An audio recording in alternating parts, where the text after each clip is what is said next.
মনের শান্তির দায়িত্ব নিজের, আর ভালোবাসার একটা অলিখিত নাম থাকে। শুভ সন্ধ্যা সবাইকে। আশা করি তোমরা সবাই খুব ভালো আছো, সুস্থ আছো। আমিও ভালো আছি। আর আমি এখন চলে এসেছি হ্যাশট্যাগ আমরা সকলের আজকের টপিক নিয়ে।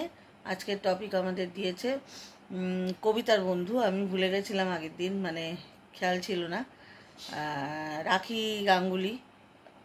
ভীষণ ভুলে যাই আজকাল। তো যাই হোক, তোমাকে আমার তরফ থেকে অনেক অনেক ভালোবাসা। তুমি খুব সুন্দর সুন্দর টপিক দিয়েছো। তো যেটা দিয়েছে টপিকটা আগে এই জন্য বলে নিলাম।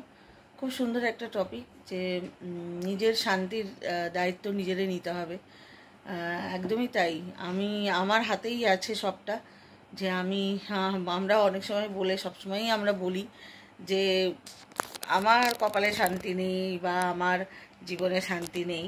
অ্যাকচুয়ালি শান্তিটা আমরাই শান্তিটা থাকতে জানি না কীভাবে শান্তিতে থাকতে হয়। শান্তি বলো, ভালোবাসা বলো, যাই বলো, সব কিছুই আমাদের নিজেদের উপর। আমরা আমরা চাইলে আমরা শান্তিতে থাকতে পারি। আমরা অন্যের উপরে মানে চাপিয়ে দিই। আমরা ভাবি যে পরিস্থিতি বা অন্য আমার সামনের অপোজিট মানুষ, তারা আমাদের শান্তি ভঙ্গ করে। অ্যাকচুয়ালি তা নয়। আমরা চাইলে নিজেদেরকে সেই জায়গায় আমরা নিতে পারি যেখানে আমরা যত যা তোলপাড় হয়ে যাক বাইরে, বা আমার পরিস্থিতি যত যা কিছু হয়ে যাক, আমি চাইলে আমি শান্ত থাকতে পারি। শান্তি মানেই তো শান্ত। শান্তি মানেই আমি ভালো অনুভব করছি, আমি শান্তি অনুভব করছি, আমি শান্ত আছি। যেখানে চিৎকার চেঁচামেচি নানান কিছু, সেইগুলো মানেই তো অশান্তি।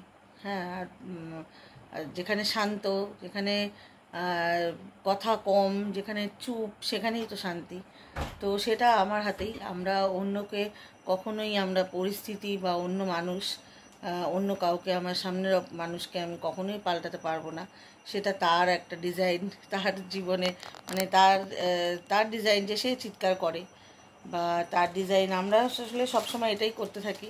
আমরা নিজেরা কীভাবে নিজেরা শান্তিতে থাকতে পারি সেইটা না চিন্তা করে আমরা অপর মানুষকে ঠিক করার জন্য বলতে থাকি যে এই তুমি ভালো হয়ে যাও, তাহলে আমি শান্তি পাবো। তো এটাই হচ্ছে কথা। শান্তি সত্যি একটা শান্তির দায়িত্ব নিজেদের। সত্যিই শান্তি কিন্তু আমাদের ভেতরেই আছে। ঈশ্বর আমাদের সব কিছু দিয়েই পাঠিয়েছেন। আমরা সেটা ইউজ করতে জানি না, বা আমরা সেই জীবন বাঁচতে জানি না। তো বাঁচতে চাইলে বাঁচা যায়। কেউ কিছু বলল, সেটা তার মেন্টাল স্টেট, যে সে খারাপ কথা বলল, সে জোরে কথা বলল, আমার হাতে আছে ওইটাই, যে আমি সেইটার থেকে আমি শান্ত থাকতে পারি, আমি চুপ থাকতে পারি, নিজেকে কাম অ্যান্ড শান্ত কুল থাকতে পারি, সেটা আমার হাতে। তো একদমই আমি এটাই মনে করি যে এটা করা যায়। নিজের শান্তির দায়িত্ব নিজে নেওয়া যায়। আর আরেকটা যেটা টপিক ছিল, যে ভালোবাসা, ভুলে গেলাম এখনই, একটু দেখে নিই, দাঁড়াও।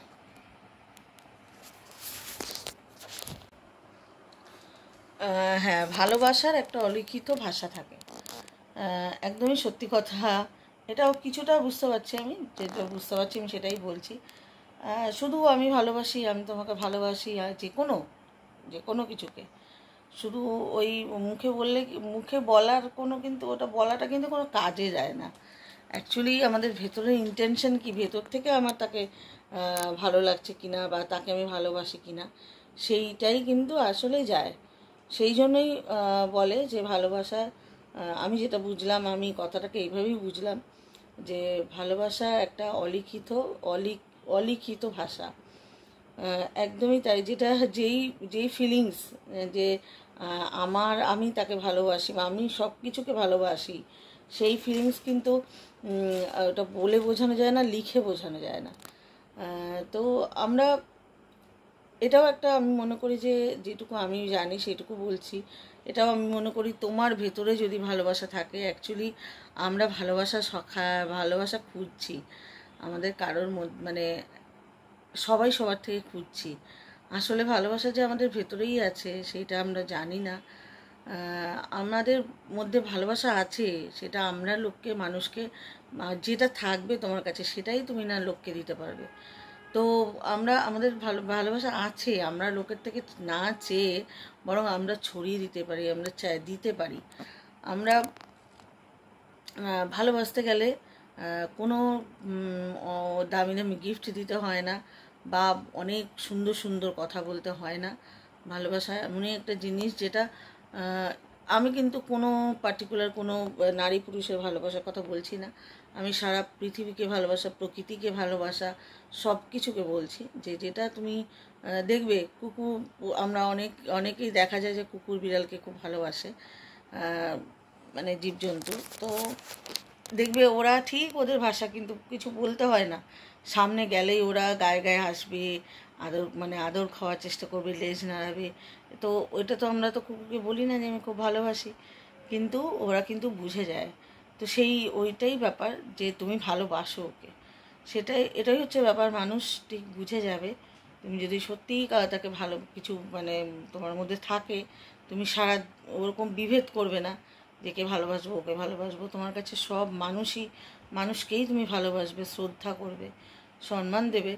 আর তুমি যদি বোঝো, একবার বুঝে যদি যাও যে তোমার মধ্যেই ভালোবাসা আছে, সবাই অন্যের কেউ আমাকে সেটা দেওয়ার নেই, আমার মধ্যেই আছে, এটা যদি বুঝে যাই, তাহলে আর আমরা দিতেও পারবো, আর আমরা অন্যের কাছ থেকে চাইবও না। তো আমি এটাই বললাম ছোট্ট করে, যে সত্যিই তাই, একদমই তাই। ভালোবাসা কোনো ভালোবাসা হলো একটা অলিখিত ভাষা, যেটা বলার প্রয়োজন নেই, যেটা অটোমেটিক একে এক জায়গা থেকে আরেক জায়গায় যেটা অটোমেটিক ভাইব্রেশন যায়, বাহিত হচ্ছে। হ্যাঁ, ওটা সমুদ্রের জলের মতো আসছে, সবাই একটা ছড়িয়ে পড়ছে আর কি। ওটা কোনো বলে হবে না, কোনো কিছু লিখে জাহির করা বা প্রকাশ করা, ওটা সম্ভব না। ওটা একটা অলিখিত ভাষা। খুব সুন্দর একটা সুন্দর সুন্দর টপিক দিয়েছো তুমি, রীতা গাঙ্গুলি বন্ধুই বলবো তোমাকে এখন, যেহেতু তুমি কবিতার বন্ধু। তো খুব ভালো থাকো, অনেক অনেক তোমাকে ভালোবাসা। আর আরও এরকমভাবে টপিক দিও আমাদের, আমরা উদ্বুদ্ধ হব তোমার টপিক নিয়ে। আমরা যদি বলতে পারি, অ্যাকচুয়ালি আমরা তো সবসময় বলি যে আমরা বলি আমাদের নিজেদেরকে নিজেরা আমরা রিমাইন্ডার দিই যে এই কোন কাজটা, কোনটা আমরা করছি, সেটা করছি কি ঠিকঠাক, এটাই। তো চলো, সবাই খুব ভালো থেকো, সুস্থ থেকো, নিজের খেয়াল রেখো, টাটা।